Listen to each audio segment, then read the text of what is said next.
Probably a couple of animes or something. Yeah. I mean, Yeah, Expedition 33. That'd be cool. That'd be cool. Crimson Desert. I mean, that's a recent one. I don't know. They could do that.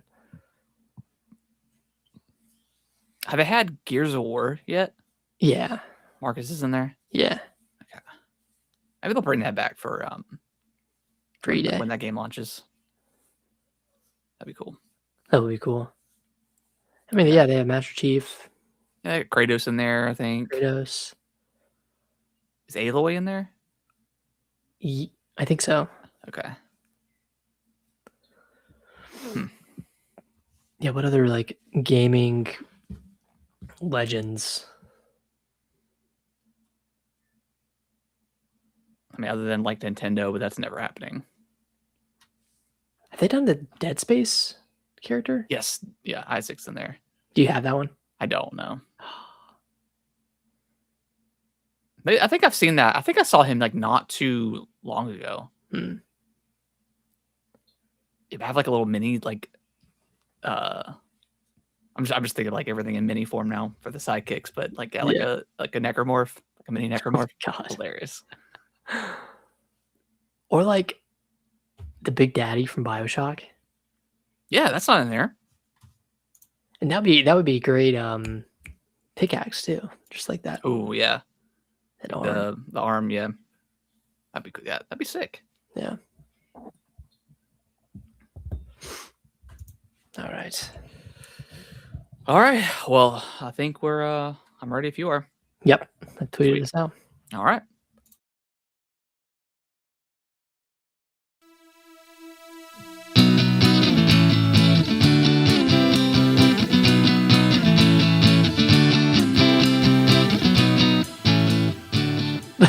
What's going on, everybody? Welcome back to another episode of Gaming with the Bros Cast, episode 307.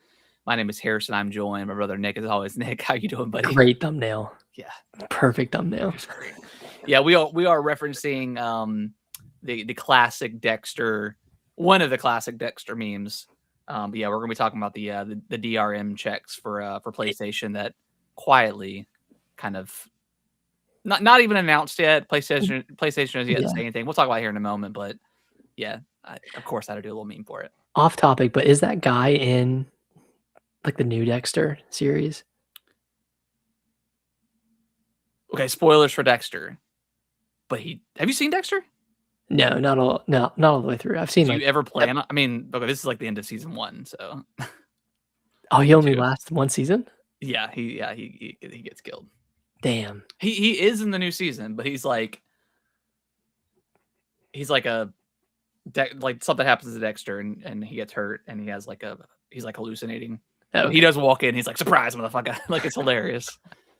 Does Dexter kill him?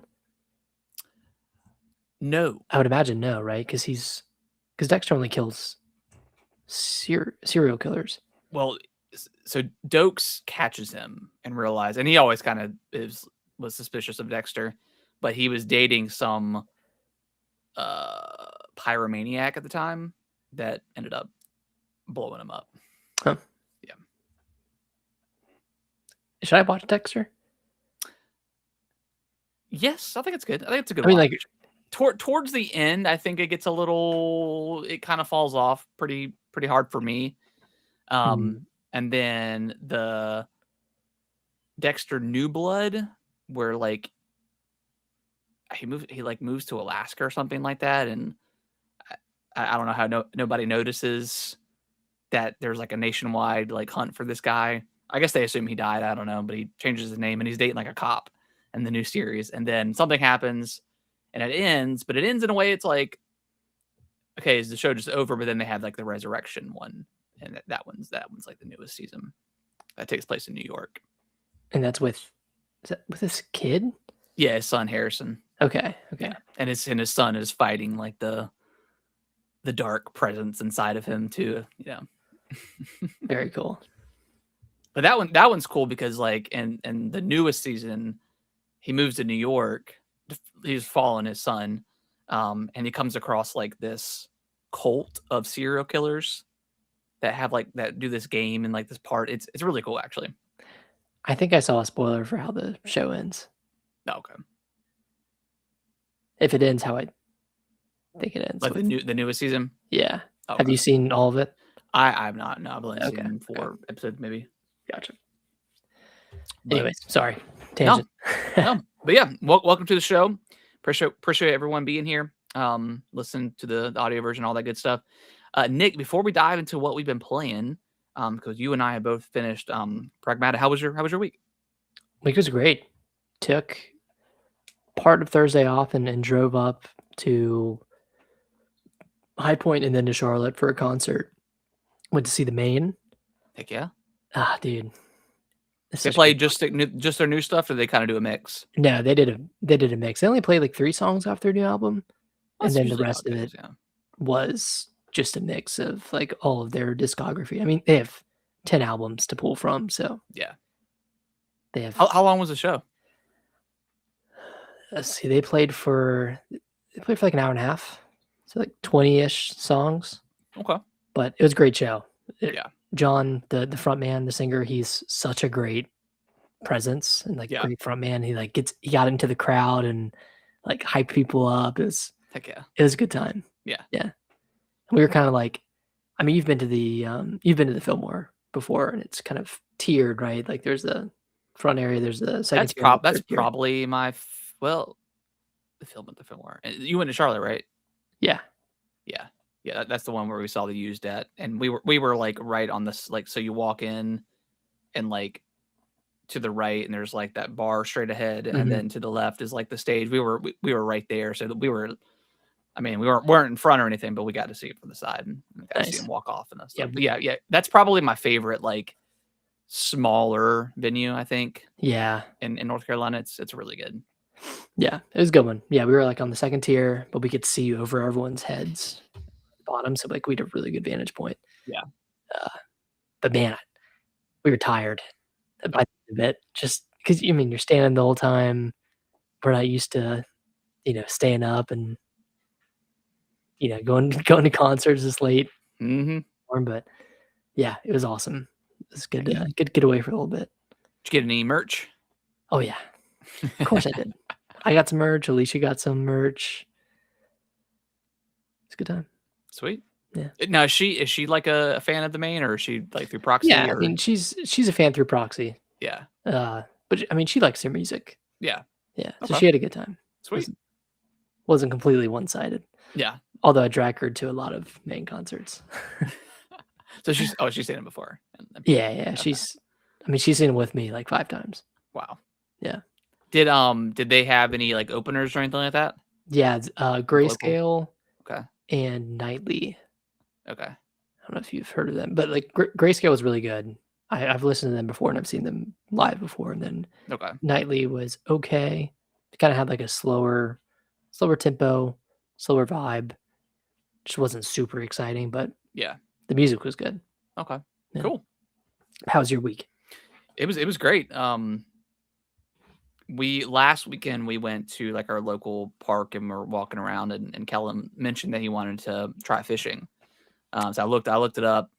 So yeah, Saturday we ended up going to this little fishing store that's like right in front of his school.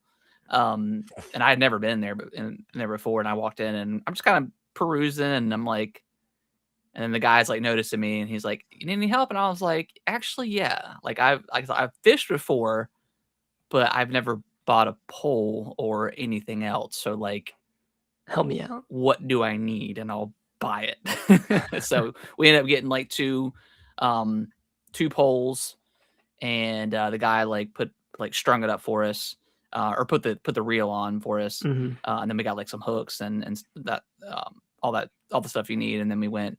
I got my fishing license because you need one. He doesn't need one because he's a minor, but so I got my fishing license. I'm official. Fisherman. I've never strung a pole before, so once I started, I was getting a little bit frustrated at first because I was just standing there, like I had the truck and like the truck bed out, and I was sitting there trying to string it up, and for some reason, like it wouldn't reel back in, so like all the string just started coming off and like getting tangled up. And I didn't have a knife on me either, so I was like, all right, let let's go sign in. So you have to like sign in. And luckily they had like a little snipping tool that they had that I could buy from them for like a couple bucks.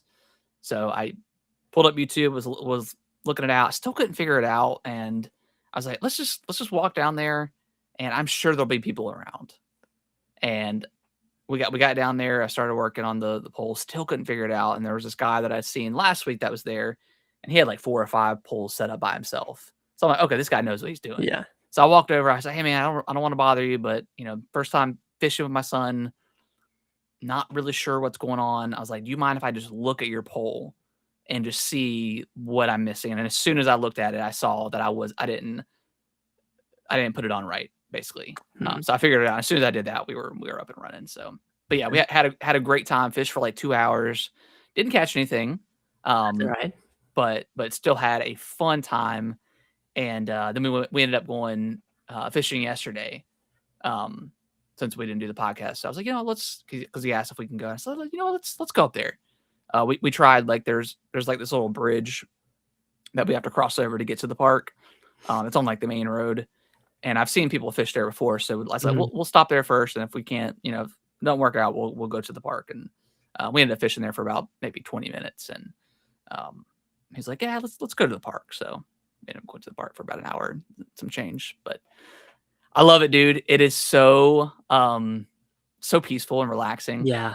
Like Kellen's still trying to get into it. Like he's kind of impatient with it. You cast it out. He likes casting more than anything. More than actual waiting, because the waiting is, it is boring. Forever. Like it is kind of boring. But yeah, I could totally see myself just going by myself, once a week and just fishing and chilling. Not to send you down another fishing rabbit hole, but you should look into cast net fishing as well. Yeah. I mean, I'm sure you've either done it or seen it before, but I did it when I was down in Florida at Alicia's parents' house, and like you get like, you don't have to get in the water to do it, but I had like wading gear on, so I got into the water and like kind of followed schools of fish around, and then you throw it and you reel it in real quick, and there's like 4 or 5 fish in there. It's pretty fun. Like cool. It's a hard technique to learn. Like it took me a while to figure out how to actually throw it where it spreads out, but once I figured it out, it was a lot of fun. Yeah. It was a blast. I'm already started because we were the first day we went after we got everything like figured out, and then we were rolling. These 2 guys came, and like I guess they were like TikTokers or vloggers or something, because they set up like a whole camera thing, and they were like shooting like an intro video and stuff like that. And then they had like the little poles that you stick it to the dirt, and then you could put the rod like in there, so you don't have to hold it or like land on the ground. So I'm gonna look into getting some of those for us too. But yeah, it's a lot of fun. Take a few beers out there and just. That's what I was thinking. I was like, man, this would be, because like the park says no alcohol, but like you just put it in a little tumbler or something. Yeah, and I've seen people like. And which I get why, because like we instead of going to the same spot we went on Saturday, on Monday, we went to like this little pier area, and people just, I mean, it's trash everywhere. I'm like, man, I was sitting there picking up stuff while because it was just us on the pier. But yeah, there was like beer cans sitting there and like net, like string everywhere. I'm like, man, like there's 2 trash cans literally right here. Like, just throw it away. Geez, man, like it's, but had a great time. Going to be probably doing this all summer. So yeah. Excited. Hell yeah. And it wasn't like super expensive. I think it was like $100 for 2 poles. It's not bad. The string, worms, fishing hooks, lures, stuff like that. So not a huge like asking price to get in. I think my pole was like maybe 50, his was 30. It was like maybe like an inch or 2 shorter than mine. But so yeah, it wasn't like it's super, super expensive, because I walked in, I was looking at some of the poles, and some were like $250, $300. I'm like, that's a little bit too much for just wanting to just try it. Like not even sure with no, yeah, exactly. So, but luckily I ended up finding the cheaper stuff, and the guy was super, super helpful. So that was cool. Nice. But yeah, that was my week. It was a great week. Nick, let's talk about some. So have you finished the post game in Pragmata? No. Okay. I've been sucked into another game. Okay. You need to, because it is the canon ending of the game. Oh shit. Okay. Yes. Yes. And by post game, and this is like minor spoilers because I'm not going to go into detail. Yeah. But there's like the 9 pods. Yeah. Doing all of those. Yep. There's a canon. Okay.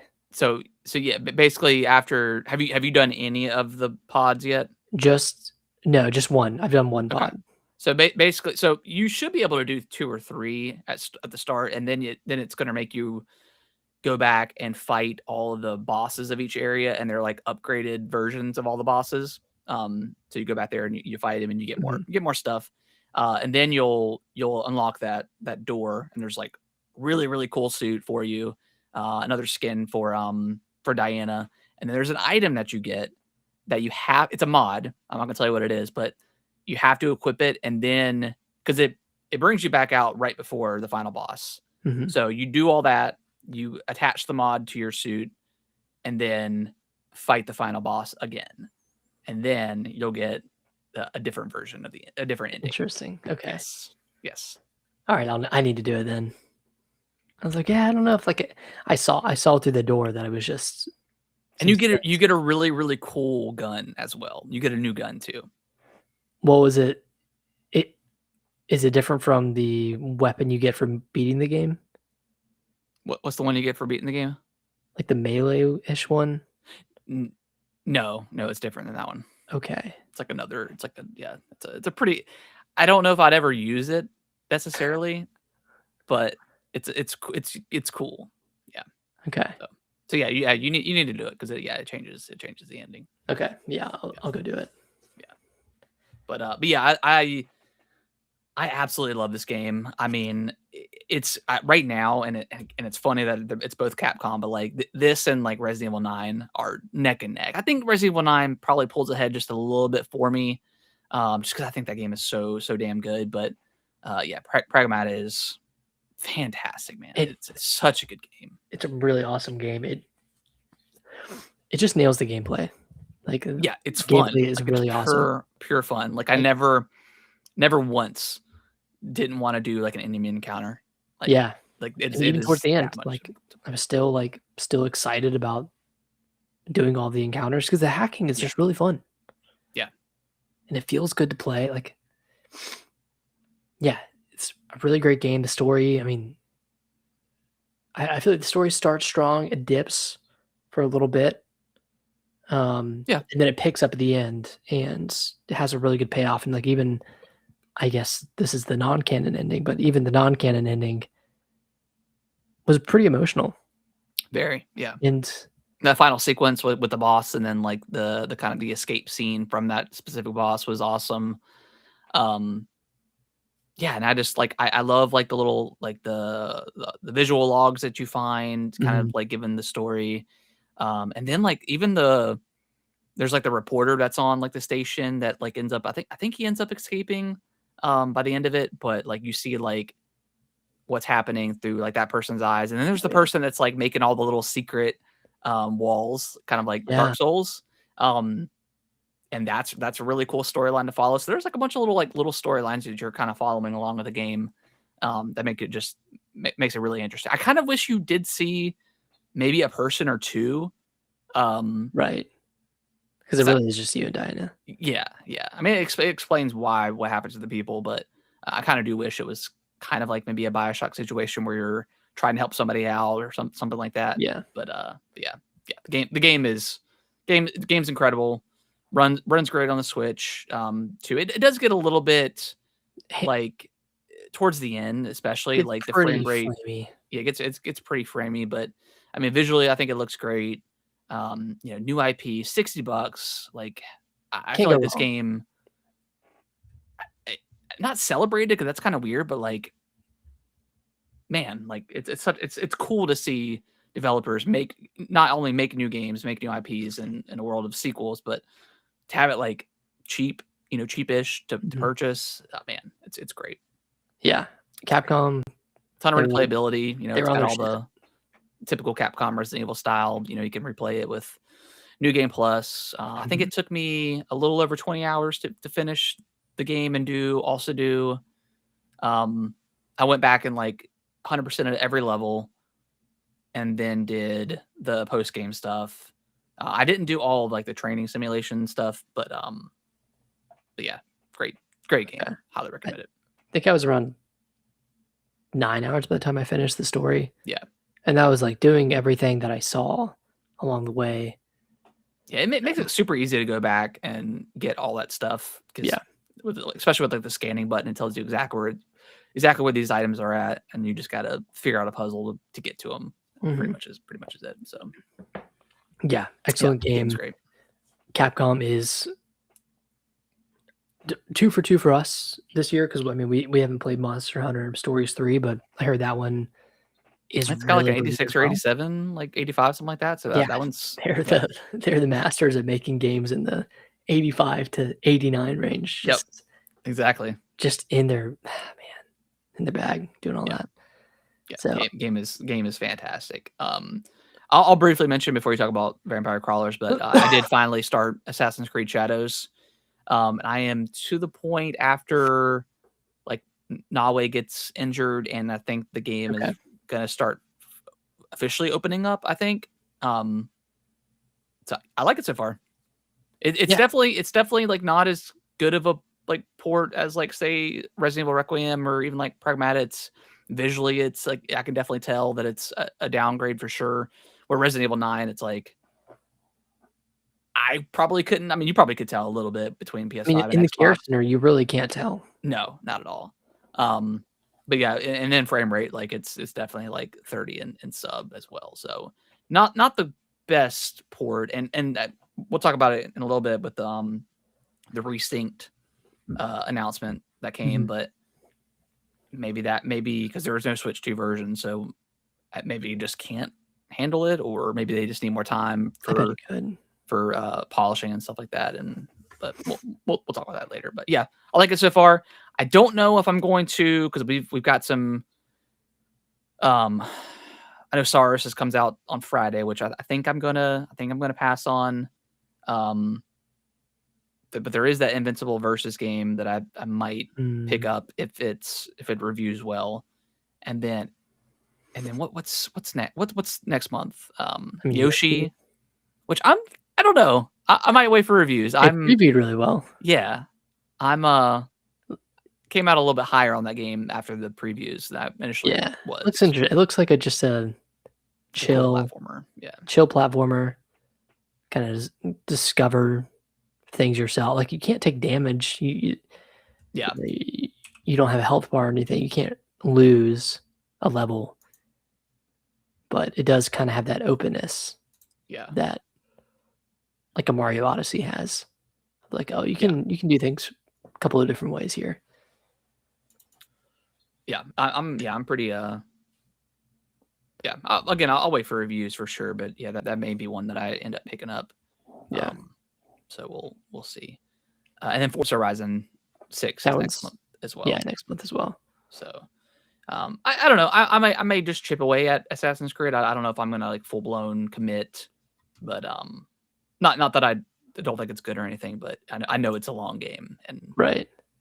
And now that we've got the demo for Final Fantasy, I want to immediately jump into that. So you could put 10 hours into that. Exactly. Exactly. Because I'm kind of getting to the point now where I've kind of played everything that I want right now on the Switch 2. So I'm thinking, like, obviously Forza Horizon comes out next month, so I'm gonna play that on Xbox. So yeah, and then I don't know, Nick. I'm curious about Marathon. Well, you better get in now because player count is dwindling. I don't know. I'm kind of either that or like what's the other? Arc Raiders? Arc Raiders. I'm kind of I don't know. It is yet. Okay. I kind of want to try an extraction shooter. I mean, I don't know why. Divers. Is that an extraction shooter though? Yeah. It's like the definition of an extraction shooter. Okay. You're literally extracting. Yeah, but I guess you're not playing against like players though, right? It's PvE. Well, it's Yeah, I mean, you're playing with other players, but yeah, yeah, it's PvE. Yeah, I don't know. Yeah, it's okay. Yeah, I think the feeling will pass, but I'm get the thinking. itch. Yeah, I don't know why. I don't know why. I think I was listening to the Jeff Gerstmann podcast, and he's like super high on that game. Like he loves it. So I don't know. I mean, it sounds cool. Yeah, sounds neat. But Nick, tell me about Vampire Crawlers. Oh boy, this has It's got you. pun intended, but this has its teeth in me. Has its little vampire teeth in me, little fangs. I mean, this is what I want from a video game, dude. Yeah. It's a roguelike, it's a deck builder, it's a dungeon crawler. And like, did you ever play Vampire Survivors? Yeah. I played a pretty good job. I probably played like 7 or 8 hours of it. Oh damn. Okay. You play a lot. Did you like survive for 10 minutes and I think I got to no, I think I locked like a few stages. I didn't get super deep into the game, but I locked a few stages. I got to like the end of like that one run where is it Dracula that comes and kills you? I think that first time. Death. Yeah, death kills you. So yeah. Okay, so you've gotten pretty far then. Decently far, yeah. Yeah. Well, this like conceptually, it takes everything from Vampire Survivors and carries it into this like roguelike deck building games. Like the weapons are the same, the enemies are the same, the effects of the weapons kind of like translate well to a dungeon crawler deck building game. So like, I don't know if you remember the tombs that spiral around you, like the blue tombs. Like that kind of translates where like you play it and then it's like circling around on screen and it's hitting the front row of enemies, but also hitting like the back row because each time you kill a row of enemies, another one will. Is this first person? It's first person, yeah. Okay. Yeah, but it's like it's turn based, so you get into you're crawling through a dungeon, you run into an enemy, and then you get into a battle with a group of enemies. Okay. And like there's rows of enemies fighting you, and like only the front row can damage you, so you kill them, and then the rows behind them will start moving towards you. Okay. To get close enough to attack you and hurt you. And then you're kind of doing the thing you do in every deck building game where you're kind of min-maxing your deck. You're, trying to get the best kind of like pool of different cards that, cost certain amounts of mana because you have like this mana pool and some cards cost 0. Like some you can play for free and some cost 1, some cost 2. But then it's not on my list, but I did play a run of Slay the Spire last night. Oh, fuck yes, dude. Tell me you liked it. I forgot about it. I did. I liked it a lot. Is it similar to that?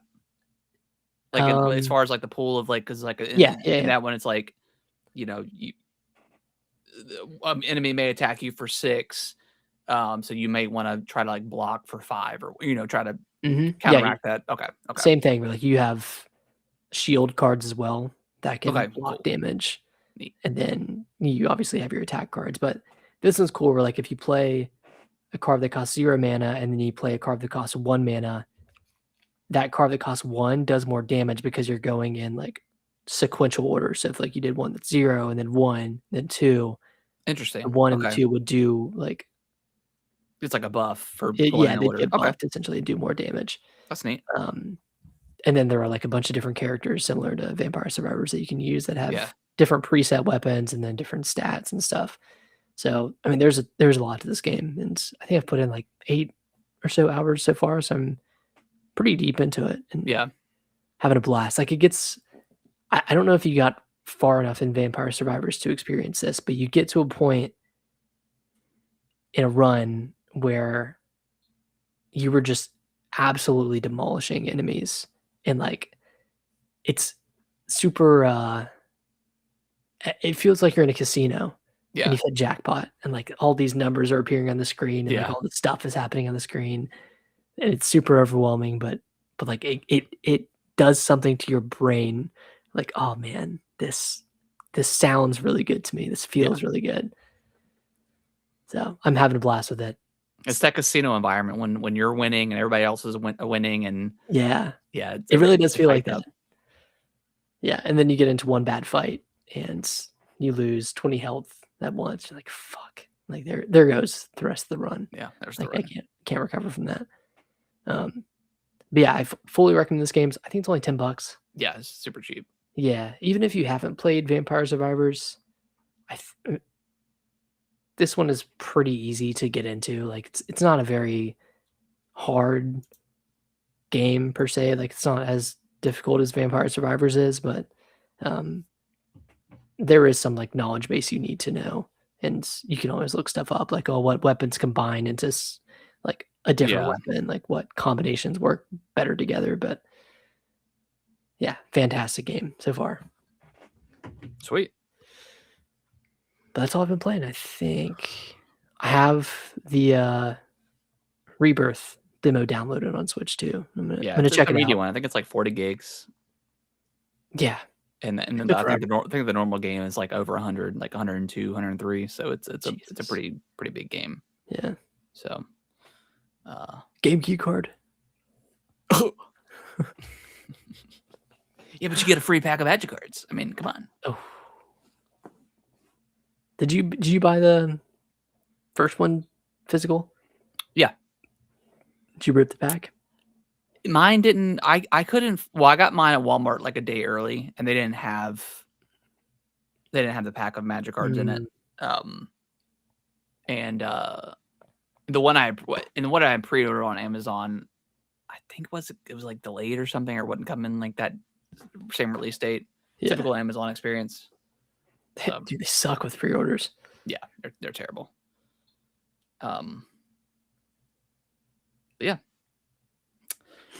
All right. Before we dive into the news, Nick, I want to ask you a question. We obviously delayed the episode by a day because we were thinking Star Fox had the potential to be revealed today. So what's your confident level right now for a Star Fox reveal this week? I'm at like 50% right now. 50%. I think something is going to get announced this week, but it could be Fire Emblem. That would be cool. And then Star Fox could be sometime in May. But like, if this game is coming out in June, which Nate the Hate says it is, it's got to be revealed like either this week or like next week. Like they're going to want some sort of like marketing, right? But to get people ready. Like, does this game need a direct? Maybe it does, because it's obviously an established franchise, but it's been dormant for a long time and, hasn't really had the numbers to sell. Like, maybe it's a good idea to have a direct to kind of sell people. Yeah. And the closer we get to this June timeframe, the smaller I think the game actually is. Yeah. Like, I just don't know if this is going to be a full priced $60 or $70 game. Maybe it's not like an F-Zero 99 situation, but that would be a kind of a bummer. That would be a huge bummer. Yeah. I don't think it'll be that, but I do wonder if it's either like a multiplayer, like multiplayer only thing, maybe. But right, Nate the Hate said it was like a high quality, like visually impressive, like and had single player. Yeah. I don't know. Yeah, I'm. You said you had a theory. So, well, not necessarily a theory, but just I was looking back at the Nintendo Day Today app, because that was revealed last year, or got announced last year and then came out last year. And then shortly after that, they revealed the Legend of Zelda film. That was like the first announcement.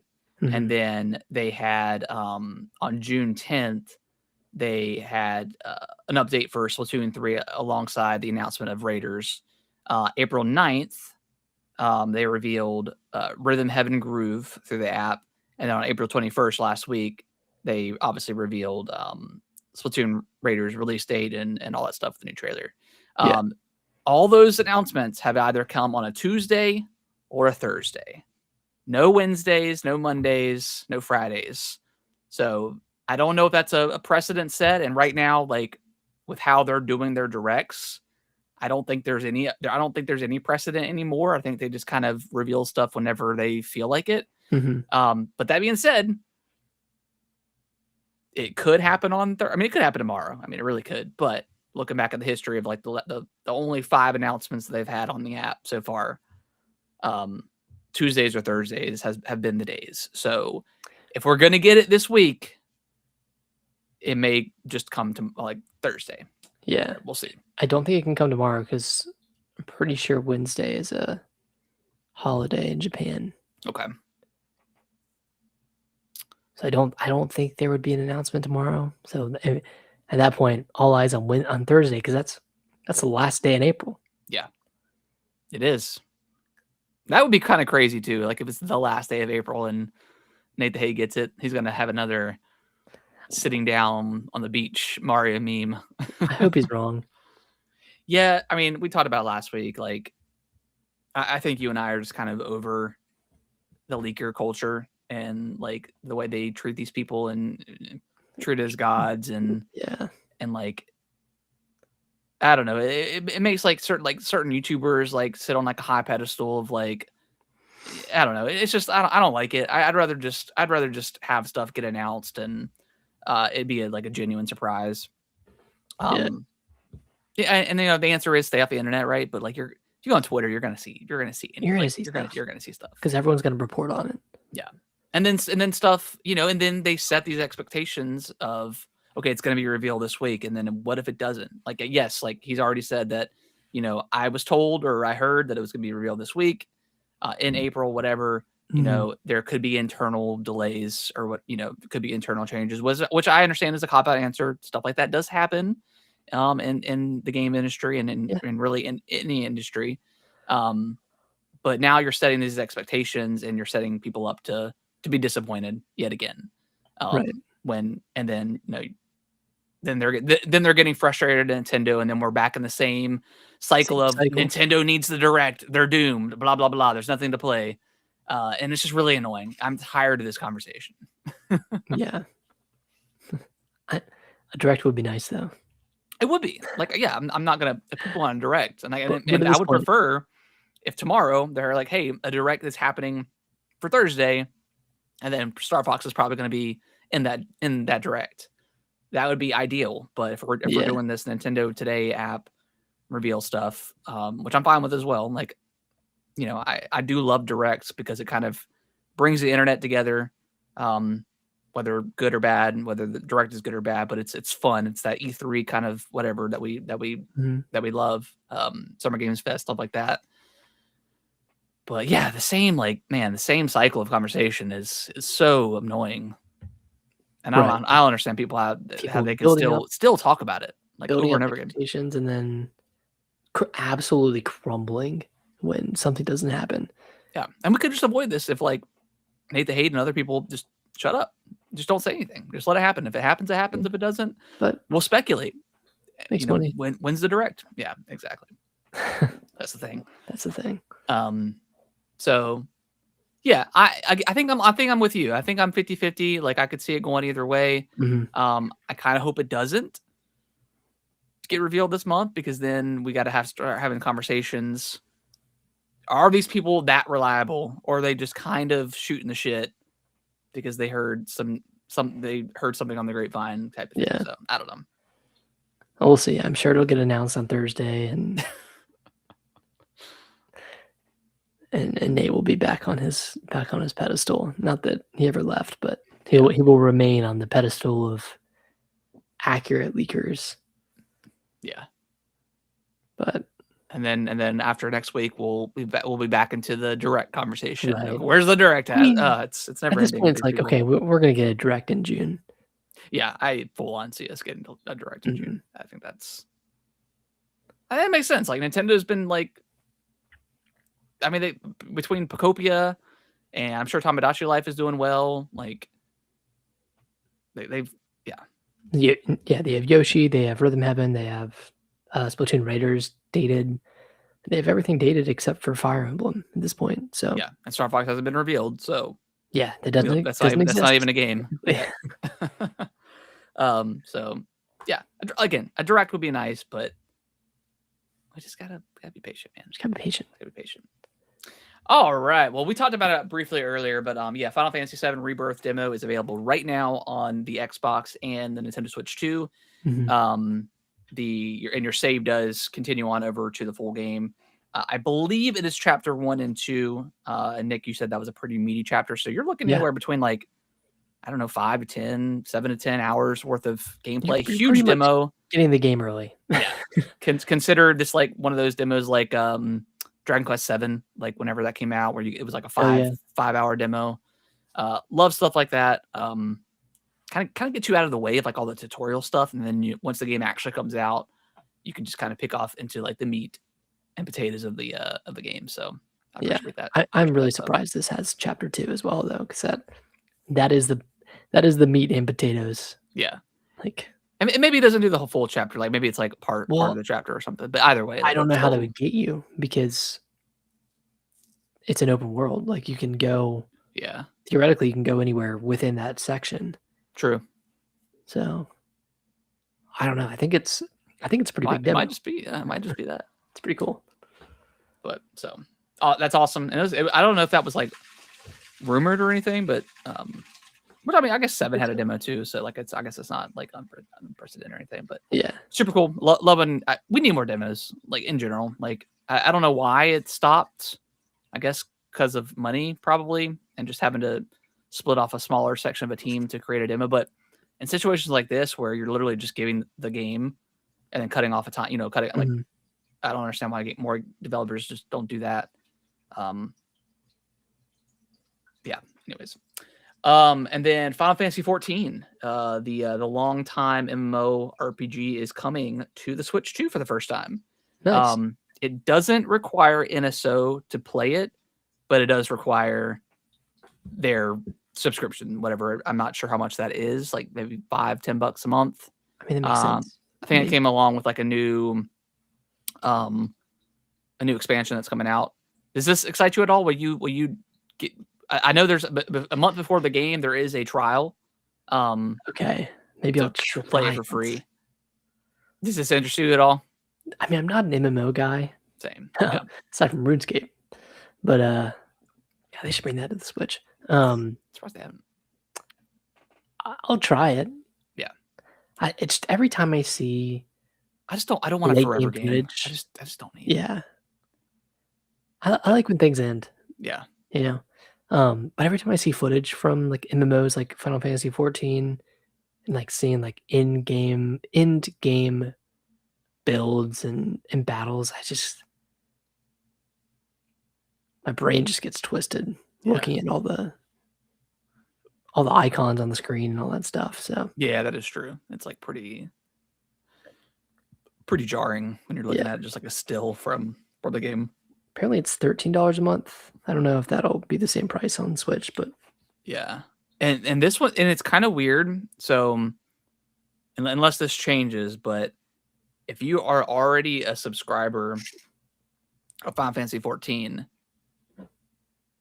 you have to get a second subscription to play on the Switch too. It's kind of weird. Interesting.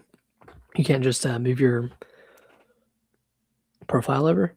I don't know if there's like cross save or whatever, but either way, if there is or there isn't, you still have to have a second subscription. So that's kind of weird. You're paying 2. I don't know if that's a way for them to get rid of like NSO, because if NSO is, and you're playing online for free, but yeah, kind of strange, but I don't know. That is weird. Yeah. Are you going to try this? Yeah, I'll certainly try it. I can't guarantee that I'm going to play more than, past the onboarding stuff, but I did play a little bit of like 11 back in the day on the 360, and I don't think I realized that it was an MMO. I think I just thought it was a Final Fantasy game, and then I got in there and they started asking for like a subscription and stuff like that, and I was like, and I think I had like a trial. I think I played it for a little bit, and man, what a disappointment going from 10, one of your favorite games of all time. Yeah, and then I tried to return it to GameStop, and they're like, "Yeah, we're not taking this back," because it was like a MMO game. So I was kind of stuck with it. Whatever. That sucks. Yeah. So yeah, I'll give it a shot. But again, like I'm just not a big like MMO guy. Like I don't mind a long video game, but I do like when said games end. Right. They have a goal at least, not just play forever and hope for. I've never been like a WoW. Like I played probably a few hours of WoW my whole life. Killed some boar. Got a mount, I think, maybe. Hmm. RuneScape was fun. Played a lot of RuneScape. I think mount's pretty late game, bro. Oh, dang. Well, maybe I never got one. RuneScape, though. RuneScape was pretty fun. Yeah. Assassin's Creed Black Flag finally. Jesus, finally. Resynced finally got revealed. It is coming out on everything but the Switch 2, July 9th of this year. Cool. Did you watch this trailer? I think so. Okay. I think I watched like half of it or part of it on Twitter. Yeah. I mean, visually it looks stunning. Like it looks great. Like the water physics look awesome. This one I'll probably pick up. I think it's $60, so it's not like an overly priced game or anything like that. It's got, I think they reworked the game to where like there's less of like the Animus stuff because from what did you ever play Black Flag? No. So it's kind of like a meta joke on Ubisoft itself because like they're in, if I remember this correctly, that the stuff outside of the Animus, you are like a game developer making a video game and you're using the Animus stuff to like help build. If I may not be remembering that correctly, but I think that's the case. It's a little weird. I thought the Animus stuff was like understanding history. I don't know. I think or is that just the case for 1 through 3? Well, 1 through 3, you're specifically going through Desmond Miles's ancestry, and like that ends with like something happening, like it's like an end of the world, like cataclysmic event that you're trying to prevent. I never finished 3, so I'm not really sure how that story unfolds. So I don't know if the rest of the Assassin's Creed franchise is still Desmond Miles's lineage, but I don't know. I would imagine no. Yeah, probably not. But yeah, they reworked that. I think there's less of that stuff. They added like more content for like Blackbeard, and I think actually giving him like a proper like side quest and like stuff like that. So there's additional content into the game as well. Okay. So it's more than just a visual upgrade. So, and then the combat's all reworked to be kind of up to modern Assassin's Creed. So okay. Yeah, it looks great. Yeah, I think I'll probably end up picking that up on the PlayStation or Xbox, whenever that comes out. But yeah, looks good. Was the Animus in Valhalla? It was, well, yeah, it was, because there were every so often you would come out, and they talked about like the cataclysmic event in Valhalla, but yeah, it was like every major story arc. Valhalla was so weird because there was the stuff outside of the Animus. There was Eivor's, like who you're playing as, and then the god stuff. So there was like 3 different like storylines going off at the same time. It was a little confusing. There were like 50 arcs. Yeah, it was ridiculous. So I don't know. Yeah, I need to watch like a YouTube video of the timeline for Assassin's Creed. Buckle up. Yeah, grab some popcorn. Because I didn't play Odyssey, I didn't play Origins. I think I played a little bit of Odyssey. Yeah, I think that was the start of like them just being like ridiculously long games. Mm-hmm. And I didn't play. What was the Boston one? The Boston one? No, Basim. Syndicate? No, Basim. Like his name is Basim. It's like the one that Mirage, Assassin's Creed Mirage. That was like Mirage. Yeah, that was kind of like more of like a linear, I think, back to kind of homage to like the original Assassin's Creed game. Yeah. But yeah. So yeah, that looks really cool. Next story, Resident Evil Requiem, the mini game that was like mentioned, by the creator or the developer a couple months ago when the game first came out. Reportedly coming next month. It does require you to finish the main game, and it's based off the battles in the game. I'm assuming bosses maybe, or some sort of set pieces in the game. Is this Mercenaries, or is this? We're not sure. We're assuming that it is, but for them to say minigame and not just say Mercenaries, it's kind of weird as well. Maybe it's a translation thing. Could be. Yeah, it could be. Maybe they mean new game mode. Yeah. I don't know, or maybe that's the train. I don't know. I'm excited for this though, because that's next week then. Yeah. Anytime next month, next week starting. So, yeah, I need another reason to jump back into Resident Evil. I miss that game. Like I miss it too. I think about it I did everything I could do in that game, and yeah, I love it so much. Yeah, and it's not in the news here, but Requiem has sold 7 million copies, which is fastest selling Resident Evil game of all time. So, yeah, I think by the end of it, when all is said and done, it'll be at least top 3 selling. I'm sure. I think 2 and I'm sure it'll crack 10 by the end of the year. 2 and 7 are up there. Yeah, I'm sure it'll crack 10 by the end of the year for sure. Especially if they have DLC. Yeah, especially they add DLC and they have like the main, like the big like story stuff coming too. I don't know if that's going to happen next year. The developer wasn't really. They just said it's in the works, so we aren't sure like where that stage is. But yeah, excited to get back in that game regardless. Mercenaries is always a lot of fun. Nick, we added it to the list earlier, but let's talk about the next story. Yeah, so I guess the first part of this, and this happened earlier last week, but Xbox Game Pass is coming down in price from $30 a month to $23 a month, with the caveat that Call of Duty will no longer be included in Game Pass. Future Call of Duties. Yeah. They will come to the service roughly a year after they release. Yeah. Which is similar to like how PlayStation Plus is, right? Like all the big games come, down the line. Yeah. So first thoughts, this is really great news. It's good to get a decrease. Like this never happens in this industry anymore. So yeah, kudos to Xbox for getting this done. It is funny that this is still kind of a net increase from the $20 that it was at previously. Yes, but $23 versus $30 is a huge difference. That's what, $7 a month. That's $84 a year. Yeah.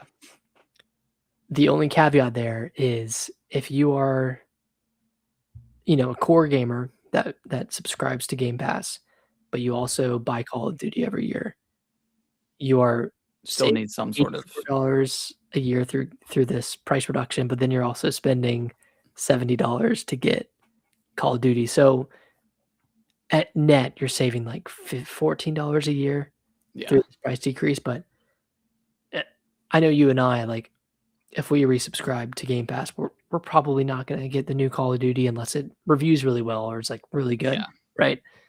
Game Pass was the only reason why I even played 6 or even bothered with 6. And I really enjoyed 6. Like I thought it was I never finished that campaign, but I really enjoyed the multiplayer. For what it was, it was really just more Call of Duty multiplayer. But I hadn't played it in so long that it was fun to go back to that game. But once when they revealed Black Ops 7, I didn't really care, and then it reviewed like horribly, but still selling well. But yeah. And then the other part of this, and this was an article that was published on Xbox Wire last Friday, and it was from Matt Booty and Asha Sharma.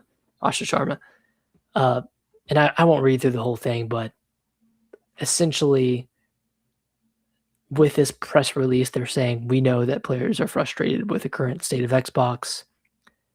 We are going to commit to our core players, commit to building our audience, to reevaluate exclusivity, focus on stabilizing Gen 9, which is the current generation. Yeah. Delivering on the next gen as a leader in performance to play your console and PC games. And then growing and expanding portfolio of franchises that players love and know. And they're rebranding from Microsoft Gaming back to Xbox. They're back to Xbox. They're back to Xbox. And then they brought back the green Xbox logo, which I think looks cool. That's a pretty seismic shift from the clean white like the kind of clean look that, sits well within Microsoft's ecosystem, but now they're looking to stand out a little bit.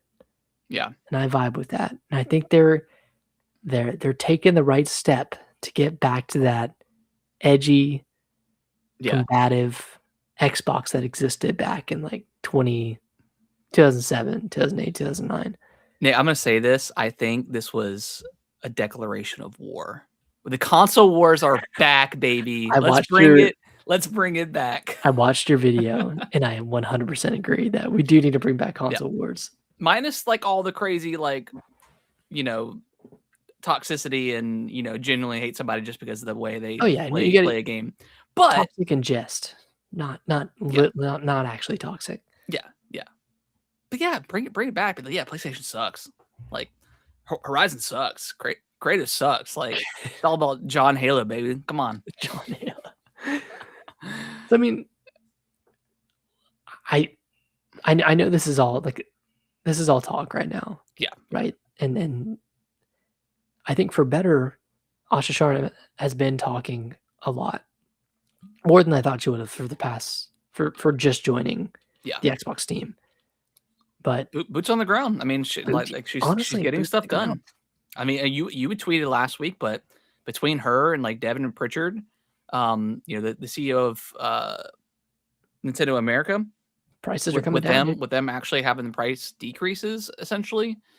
I don't know. I was telling Brittany, I was like, my wife, I was like, these women coming into gaming, like I love it because they're getting stuff done. So honestly, like getting stuff done, things are becoming cheaper. Like with Nintendo, digital first party games are cheaper compared to physical games. And I thought this would be the case, but it's not. It's not that, hey, this game is going to be $70 digitally and $80 physical. No, it's like with Splatoon Raiders, $50 digital, $60 physical. Yeah. That's awesome. With Yoshi, $70 physical. And in Walmart, I think, and I'm sure other ones are, they're price matching the digital version. So they're still, like with Yoshi, I think it's like, or with Raiders, it's 50, for the game physically. So I don't know, man. I feel like we're in, I think this, I'm probably gonna make a video on it this week, but I think in order for the games industry to strive and not crash, which I don't think it's ever going to necessarily crash because there's so many like indie games and stuff that'll keep everyone afloat. But in order for, if we're going to have these crazy expensive consoles, the games have to come down. Like we have like $50, I think should be like the new price. Because, and think about like how many people, okay, so for instance, Saros that's coming out on Friday, that's a $70 video game. Oof. Returnal was also 70. That was like one of the first like $70 games. Mm-hmm. That is a roguelike. Like there's already like that game is already pretty like friction heavy with players, and I mean in terms of like it's a difficult game. Like it's it's going to be a game that you kind of have to fight against. Yeah. Why not make that game 50? And there would be so many more people that would jump in because I would jump in if it was 50. It's as I would 100%. As well. I think developers and publishers really have to start thinking about that because, and then nine times out of 10, like within like 2 months, the game's on sale for like $50 or something like that. So it's like, why not just? But it's already out of the it's already out of the mind share by then, right? Exactly. So like, it's not caught up in the zeitgeist and people have forgotten about it, and you get the occasional stragglers that have held the line and waited for the discount. But there would be so many more games that I would buy if they were just cheaper, like Crimson Desert. Like I would probably jump in at $50 price point, and not if the game was bad or what, I'm not saying Crimson Desert, but if the game was bad, then whatever. I do my research on games, and I know what I'm genuinely going to like, even if it's not, a high rated game. Mm-hmm. But yeah, I think that's what publishers and developers need to start thinking about. I would spend more money if games were cheaper. I would buy 2 games at $50. Yeah.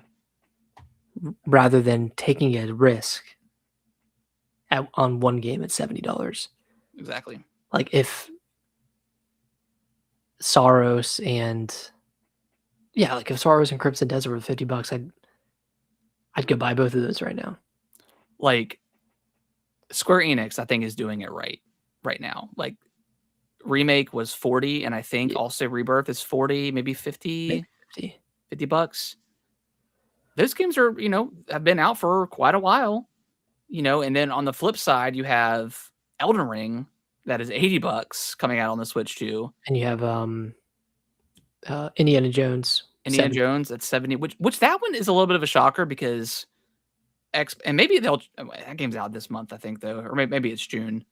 I doubt they'll change the price at this point, but like even like Starfield, like that when that came out on PS5, it was $50. So they did that price reduction, and I'm sure more people. I don't know how well Starfield sold on PS5, but I'm sure it got more people in that versus if it was like a $70 game. Yeah. So yeah, I think we need to lower the standard pricing going forward. I don't know if that's going to happen, but I think they really need to consider that. If these console, because we're just not going to be in a good spot if the PlayStation 9 or the PlayStation 6 is $900 for the standard edition or the base model, and then the games are $70 as well, or 80, whatever.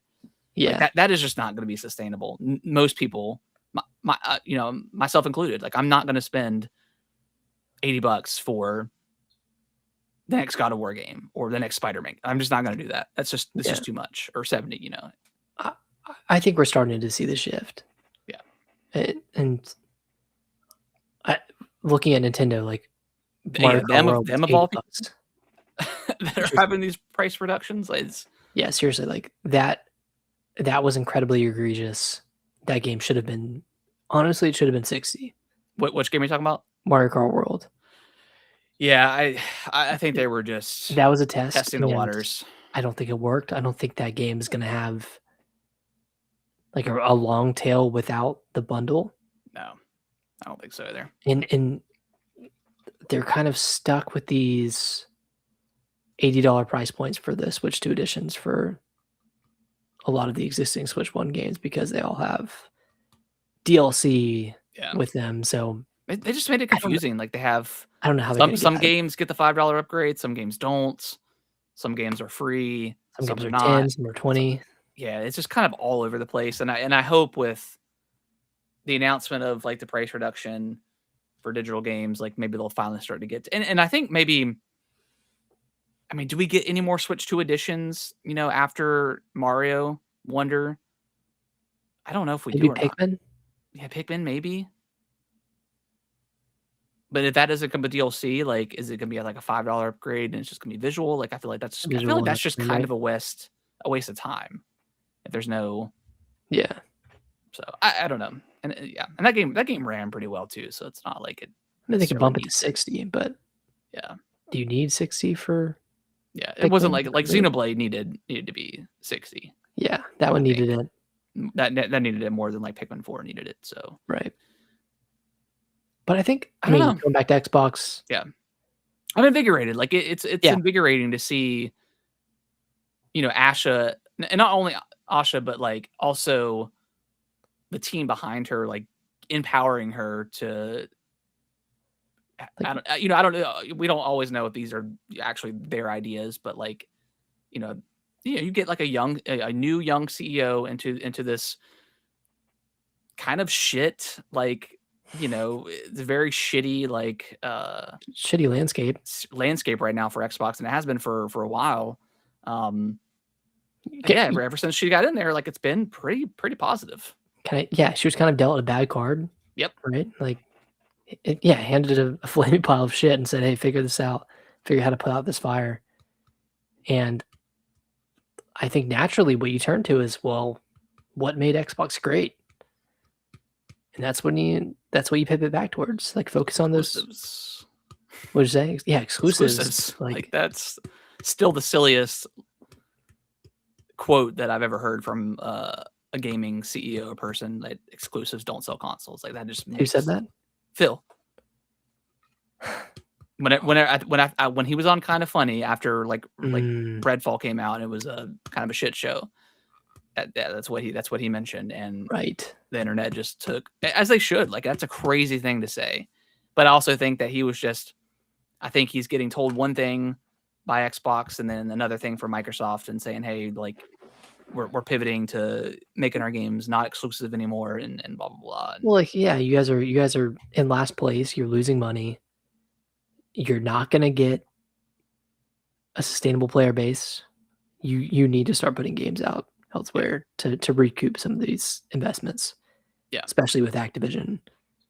Like with how expensive that was, I honestly think that killed him. Yeah, and this right now, I don't know. They need to have like what's it called? Like a fire team or like a what's like a strike team? Like a strike team right now. Create something right now with all this PlayStation DRM stuff going on and like a huge negativity, and people are talking they're never buying digitally from PlayStation ever again and this and that. Like this is their moment to like have something ready to go and saying, hey, it is crazy that this is how Xbox One launched. That this was going to be the Xbox One launch. And I know Don Matrick, the old CEO before Phil, is fucking punching a wall right now because this is the vision that they had for the Xbox One, and they were first to announce it. And they said, hey, we're doing the DRM, blah, blah, blah. You need to be always online, blah, blah. And I guarantee you, and I think PlayStation 4 was going to be set up to do the same thing, and they pivoted hard and said, no, we're actually not doing it. And that's why PlayStation 4 took off as well as it did in that generation. This is, I mean, it's a little bit too late because we're, 6 years deep into the console generation, but this is their time to like get some mind share back with the gamers and saying, hey, going forward, any future console is going to be DRM free. And then just say that, and that's it. And then that's huge, I think. Dude, if Asha came out and tweeted that tomorrow, because PlayStation, I mean, I guess we'll kind of jump into it now, but like PlayStation hasn't said anything, and apparently this happened like in like a last month on an update they had. Quiet update. Yeah, very very quiet update. And I mean, it sucks. Like, I'm of two minds because like, if you're spending $500 on the console, you're probably always going to have it online always. So you're that's why when the whole Xbox stuff happened back on the Xbox One, I'm like, okay, well, I'm never not online, and if I have a power outage and I don't have internet, I can still play my games. But, right, because who's buying a PS5 and then is going to not have internet for 30 days at a time? Exactly. So like I get it. I get that like mindset, but also it's like, fuck that also. Like that sucks. And gamers know this is true, like, but it cements the fact that gamers don't actually own the games that they buy. Exactly. Yeah. And it rips the curtain, right? Yeah. Because we don't own anything we buy digitally. It's all not a rental, but it's all a license. It's a license, yeah. And it can get ripped out. But yeah, this definitely shines a light on that, and I think that pisses people off. It does, yeah, because they're kind of having to face the truth of the matter, that they don't actually own their stuff. So yeah, again, going back to Xbox, like I think tomorrow, like they should have a strike team in place right now, and they are at the office and they're getting it ready to go for 9 a.m. tomorrow and saying, hey, future-proofing our next generation, DRM-free, power to the gamers, or whatever. Or do you make it really salty?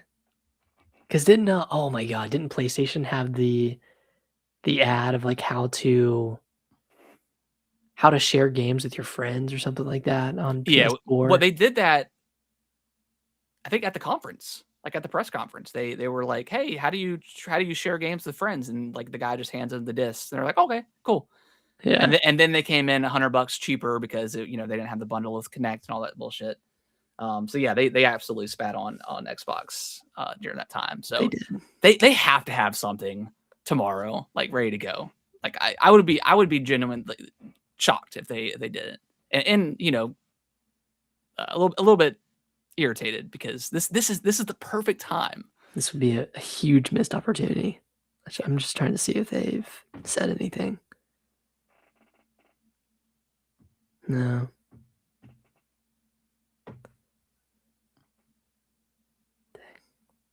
Well, yeah, maybe they'll do something tomorrow, but yeah, I'm hoping that they do, because that would be just hilarious that if they did that. Then you start clapping and back. Super smart. Yeah, exactly. And like Asha, she's online talking to people and stuff like that, retweeting stuff, saying like, "We got you." Like, here's the new Xbox logo or whatever. So like, it's exciting. It's exciting for like Xbox to, finally get back into the thick of it. Finally get some claws. Yeah. And not just roll over at every roadblock. Exactly. Now I'm sure they'll do this, and the next week they're laying off more people or something like that. Yeah. So we'll see what happens. They always step on the pitchfork in that way. But yeah, this is the time, I think, for them to figure something out. So exciting times. Like, games are getting cheaper. Xbox has found themselves again. They went through their teenage phase, and now we're back into it. So yeah, exciting times. So PlayStation 5 just had a price increase in other regions. Yep. As of, I think, Monday. Increasing similar to how much they increased in the US, but like, and I think Xbox should also like decrease their consoles as well. And they're not. I know they're not selling them. I know they're not like, maybe keep the Series X at like 600, but bring the Series S back to like 350 or something. Like, that would be huge. Down to 300 again. Yeah, even that. Like, have the cheapest. I mean, because I know when Nintendo initially revealed that their price was 450 for their Switch 2, and that was kind of right in between the current generation. Like, I know they are just absolutely loving it right now, because now they're still the budget friendly console. So I don't know if we're going to get a Switch 2 increase at this point. I don't think they've already built it in. Yeah, I think we're. Yeah, I don't. They would be unwise to do that. I think having the cheapest console in the market is extremely smart. Games are getting cheaper. So yeah, I think Nintendo's in a good spot. We just needed that Direct, and we need the next Mario. We need the next Zelda. So yeah. We need that Ocarina of Time remake, and maybe a look at 3D Mario. A reveal of it at least. Yeah. All right. Awesome conversation. So let's move on. Next topic, briefly. Sega teased Alien Isolation 2. This was such a nothing tease. The game came out like 13 years ago at this point. I mean, did you play through Isolation, right? Oh yeah. Okay. I think I've asked you that before, but yeah, incredible game. Too long though. A little bit too long. Yeah. Like 10 hours too long. A little bit, yeah. So super exciting that we know this is in development and it's still coming, because I think it was already announced not too long ago. Was it? Okay, I didn't know if it was already announced, but it's been a while since we've heard about it, so I think they were just kind of reiterating that, hey, it's not vaporware. Yeah. So that's exciting. We'll see it. We'll see what happens. We know Nintendo's next animated film with Illumination is slated for April 2028. We don't know what it is, but we know something's coming. This is 2 years after the Mario Galaxy movie, so they're on like a 2-year cadence with these. I mean, it's probably Donkey Kong. Yeah, Donkey Kong, right? Or I don't know. Do they Star Fox? If Star Fox happens, if they do Star Fox, or do they do Donkey Kong? I don't know. I'm not sure. I think Donkey Kong, if they would sell, I mean, obviously it's going to do numbers, but I don't know if they're worried about that. That's what I wanted to get your thoughts on, because the first movie did, I think, like 1.3 billion worldwide. Yeah. Mario Galaxy movie is, I think, at 800 something million. Probably will crack $1 billion. Yeah. By the time it's out of theaters, or close to it. What do you think a Donkey Kong movie would do? I would think max 500 million worldwide. Yeah. I don't know. I'm gonna be very curious. Like Zelda is a big one. Like how well, I know it's not animation, but that is gonna be like, there's no way that's $1 billion movie. Like that would be insane. And I don't know if, and I hope Nintendo is not. I mean, obviously the first Mario movie was huge, but I don't want that to be the precedent and then thinking like that if it's not $1 billion franchise, it's a failure. I'm sure like Twitter warriors will say that, but yeah, I'm very curious about how well the Zelda is going to do. 500 million, maybe. Yeah, I think it'll do well overseas, and it'll do well in the US. I just don't know how revenue, like for $1 billion movie, right? For Mario, for the first Mario movie, how many people does that translate to? Like, you know what I mean? Like, how many fans does that translate to? If let's say a ticket is $15 and you make $1 billion, how many tickets? Like, how many people are going to see that movie? Yeah, because there's a lot of people that saw it multiple times. Yeah. What's your question? Like how many? Like, okay, if everyone who bought Tears of the Kingdom, right? So let's call it 20 mil. Okay. If 20 million people went to see the Zelda movie, what's the revenue look like if tickets are $15 a pop? That's 300 million. Really, 300 million? Yeah. Oh wait, yeah, 300 million. 20 million times 15. Yeah. And I mean, like, I feel like it's already a success. I mean, I wonder what the budget is in this, like $100 million. I don't know. Yeah, we're not sure. We'll probably never know. It's Nintendo. Maybe less than that because they have pretty young actors that don't have a ton of credits to their name. Yeah. I mean, I'm sure the production cost is high, but I don't know. Yeah, I mean, if 20 million people, I mean, if we're like trying to correlate like the tiers numbers or whatever, I mean, I think that's a guaranteed 20 million people seeing the movie, and then there's going to be obviously more because it's, oh yeah, because parents and families and going to take their kids and stuff like that. So yeah, and I have a feeling like this movie will also get repeat viewership as well. Like people, people are going to see it more than once. So do you think $1 billion's reasonable? $1 billion for Zelda?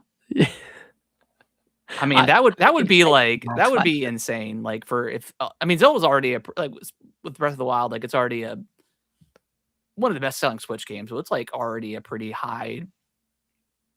Like I don't know if you were. I would be shocked if like you were to walk up to somebody on the street and say, "Hey, do you know what Zelda is?" And they would say no at this point. Like I feel like it's pretty well known. Yeah, everyone knows. Well known IP at this point. Maybe not so much like Mario. Like maybe like, I don't know, maybe like 1 in 10 maybe wouldn't know. But like everybody knows what Mario is, right? So. Yeah. And this is all hinging on the movie being good. Yes. If the movie is not good, if it's bad. It's still going to do well. I think it's still going to make profit. But will it? How well will it do? But also like the Mario movie is doing very well, but critically, it got bashed. But Nintendo fans love it. So yeah, it's at 832 million. Based off of how it's trending, I don't think it'll hit $1 billion by the time it's out. Yeah, of the theaters, but it's still good. Still really good. Still really good. Yeah, I don't know. I don't know what the ceiling is for a Zelda movie. I don't know. Now let me ask you this: how much did the Lord of the Rings make? Good question. Trilogy. We'll just do trilogy. Okay, so it almost, between the three movies, it almost crossed 3 billion. The Fellowship of the Ring, 897 million. Two Towers, 947 million. and The Return of the King, 1.15 billion. Jesus. So, okay, maybe the ceiling's a little bit higher than we thought. For maybe it is. Maybe it is. Okay, but like 500 to 700 yeah, 500 million, I think. But how well would a Star Fox movie do? And you've seen Mario Galaxy, so you've seen the aura of Star Fox. I think it. I don't know, man. Like, is Kellen talking about Star Fox? He hasn't seen it. He hasn't seen the movie. Right. Okay. He was in the beach when we went and saw it. I don't know. I felt like if they were gonna do Donkey Kong, they should have done Mario, the first movie, and then done a Donkey Kong in like 2026 or 2027, or yeah, and then do Galaxy later on. But obviously that wasn't the case. So, are we too far gone from Donkey Kong having its own solo movie from the original Mario movie? Like, does it still have like that popularity? I mean, obviously we have the amusement park stuff. So in the game there's that. The game came out last year. Like, I felt like it would have been Donkey Kong's time this year in place of the Galaxy movie, but I don't know. I don't, or maybe it just doesn't matter, and he's still going to be popular. Yeah. I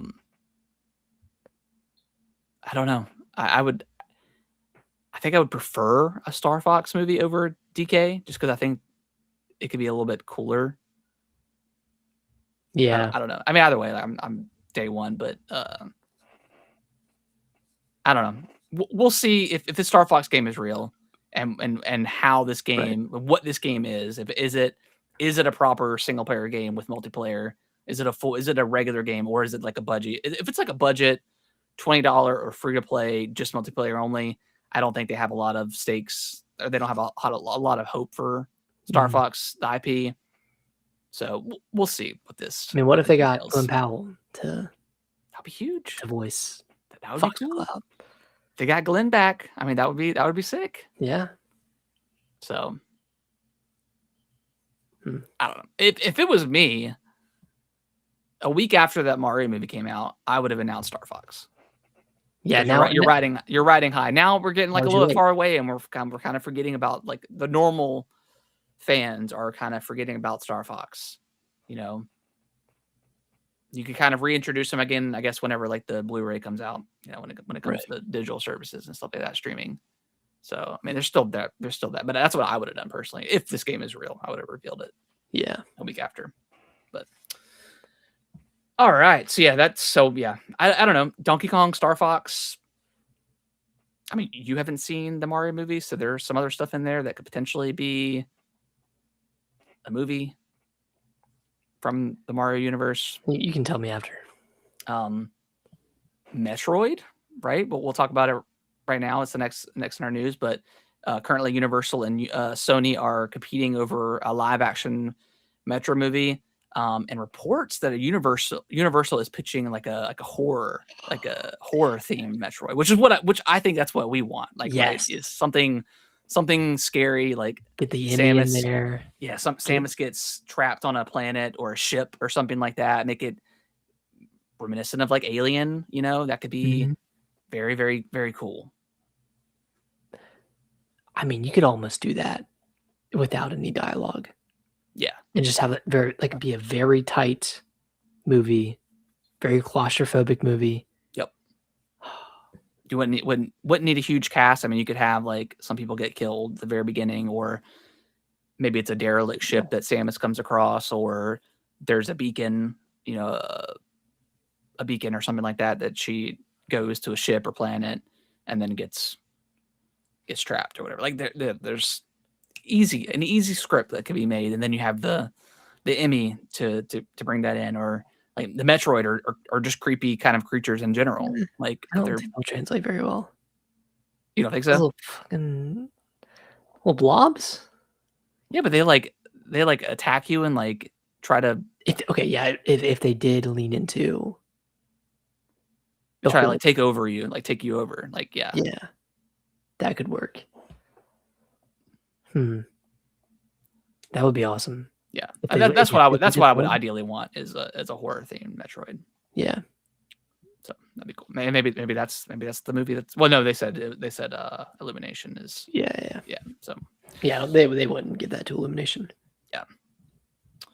Dang. All right, and then we already talked about the DRM stuff. So yeah, Nick, anything else you wanna talk about?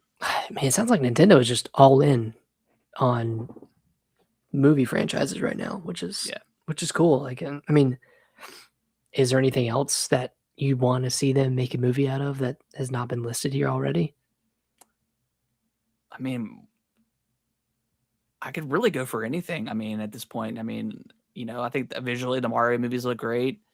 If we could work it maybe on some story stuff, make that a little bit better. But I mean, Nintendo games just don't really have a story, so it's not like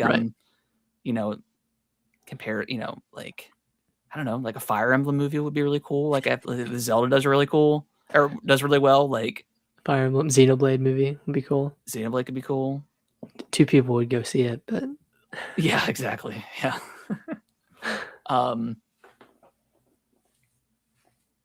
I don't know. Like, they have and they have their own animation studio now. So we could,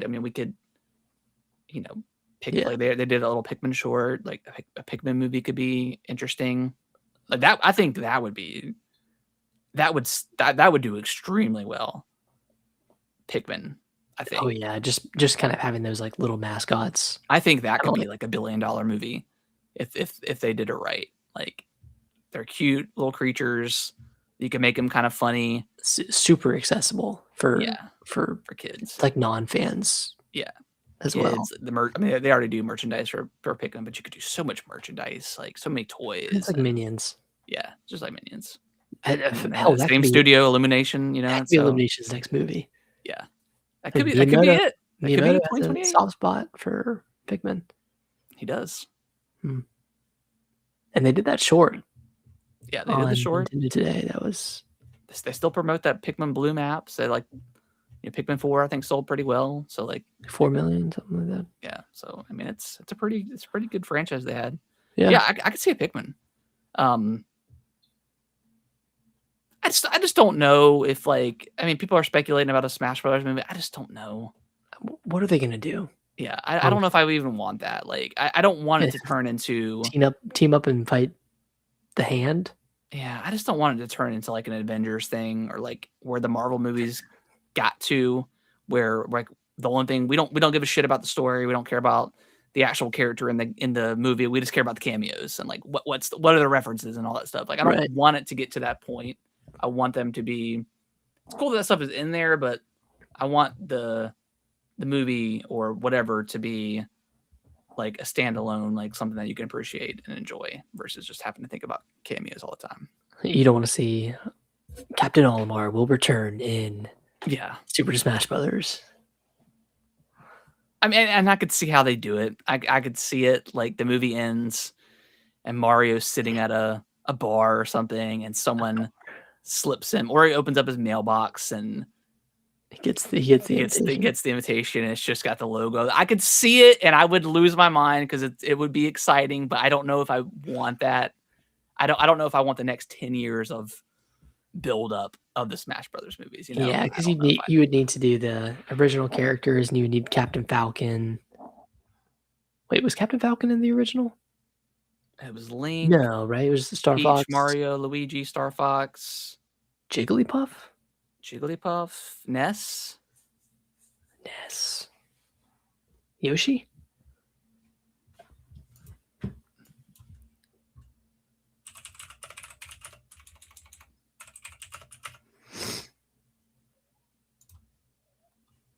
Let's see. Yeah, Yoshi. Okay, so Luigi, Mario, DK, Link, Samus.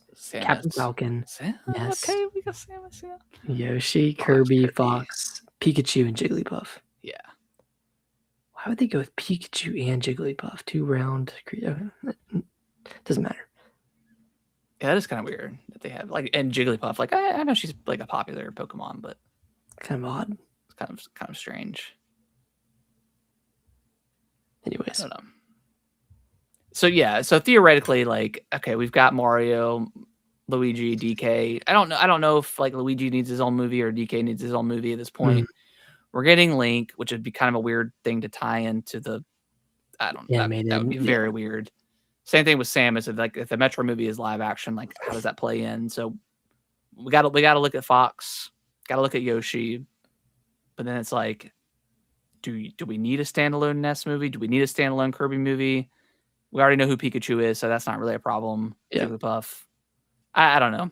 Again, like it would be very exciting if like that happened, and I could see them getting the invitations at the end, and it would be super hype. But again, I don't know if I want 10 years of build up for this movie. Yeah, if they're doing that, I think I'd just rather it be they just find cool projects and make them. Because again, like live action Zelda, how does that translate into an animated? There's just no way of doing it. I think you could do like an animated show, maybe Super Smash Brothers. That's kind of like an anthology series. Yeah, but I don't know. Yeah, that'd be. I don't know. I don't know if I want that. I think I'd just rather have another Smash Brothers game. Yeah, I don't want any. I don't want any shows.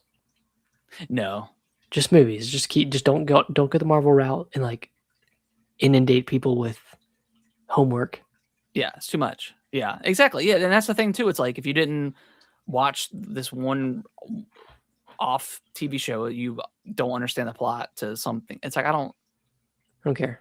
I don't want to have to do all that stuff. So, all right. Yeah. All right. Well, we appreciate everyone watching, listening, all that great stuff. If you could review us on your favorite podcasting platform of choice, that would be greatly, greatly appreciated. I don't think there's any new games coming out this week, right? Other than Saros. I think we're both going to be skipping that one. We already talked about if it was cheaper, we might jump in. But I mean, who knows? We could get some juicy Nintendo news tomorrow. Probably not tomorrow, but maybe Thursday. Star Fox. We'll see. So we'll be back next week talking all that good stuff. And hopefully everyone enjoys their week. Kellen's birthday's on Friday, so we're excited about that. Let's go.